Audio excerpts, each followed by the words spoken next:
నారాయణ దివ్యంగా మరి ఈ విశ్వావసునామ సంవత్సరంలో రాశి ఫలితాలను అదేవిధంగా లగ్న ఫలాలు కూడా మనం తెలుసుకుందాం.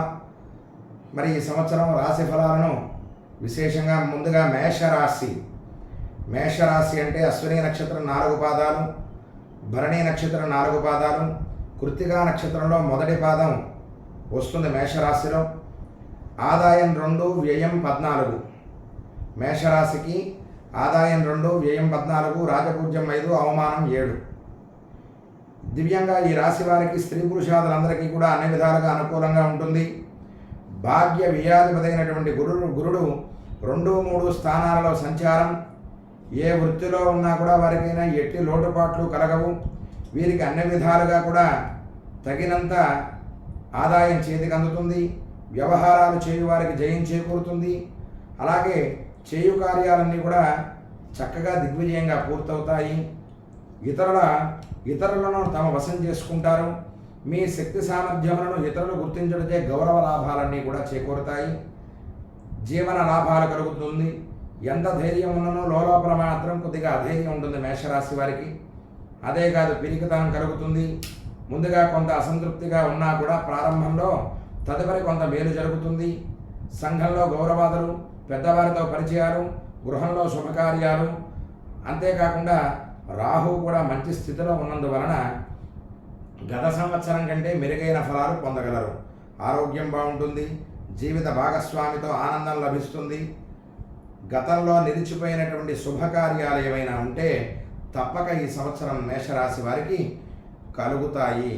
అంతేకాదు, ఈ యొక్క మేషరాశి యొక్క ఫలాన్నే కాదు, మేష లగ్నం యొక్క ఫలాన్ని కూడా చూద్దాం. మరి ఈ సంవత్సరం మేష లగ్న ఫలాన్ని ఈ సంవత్సరం అంతా శని వ్యయంలో ఉన్నాడు. అంటే రాశి వేరండి, లగ్నం వేరు.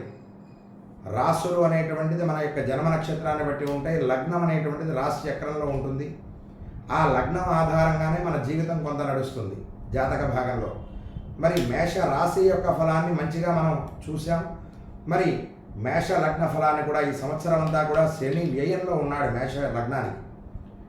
ఉన్నందువల్ల పాదములు నరముల ఇబ్బంది కలుగుతుంది.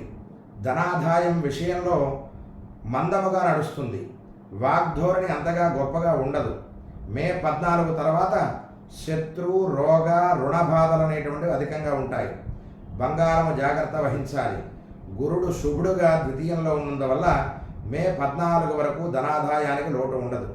మే 14 తర్వాత సోదర సోదరీ సఖ్యత, పితృ సంబంధమైన ఆస్తులు కలిసి వచ్చుట, వివాహము కాని వారికి సకాలంలో వివాహం జరుగుతుంది.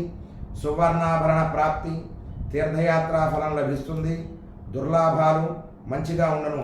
మేషలగ్నం వారు జీవితాంతం ప్రతి 6 మాసాలకు కూడా ఏదైనా దేవాలయంలో యథాశక్తిగా దీపారాధనకు నూనె ఇట్లాంటివి ఏమన్నా కాస్త ఇస్తూ ఆ దైవ చింతనకు కొద్దిగా సమయాన్ని కేటాయించాలి.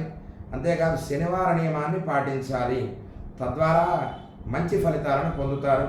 మరి ఈ సంవత్సరం విశ్వావసునామ సంవత్సరంలో మేషరాశి మేషలగ్న ఫలాన్ని ఈ విధంగా మనం చెప్పడం జరుగుతుంది.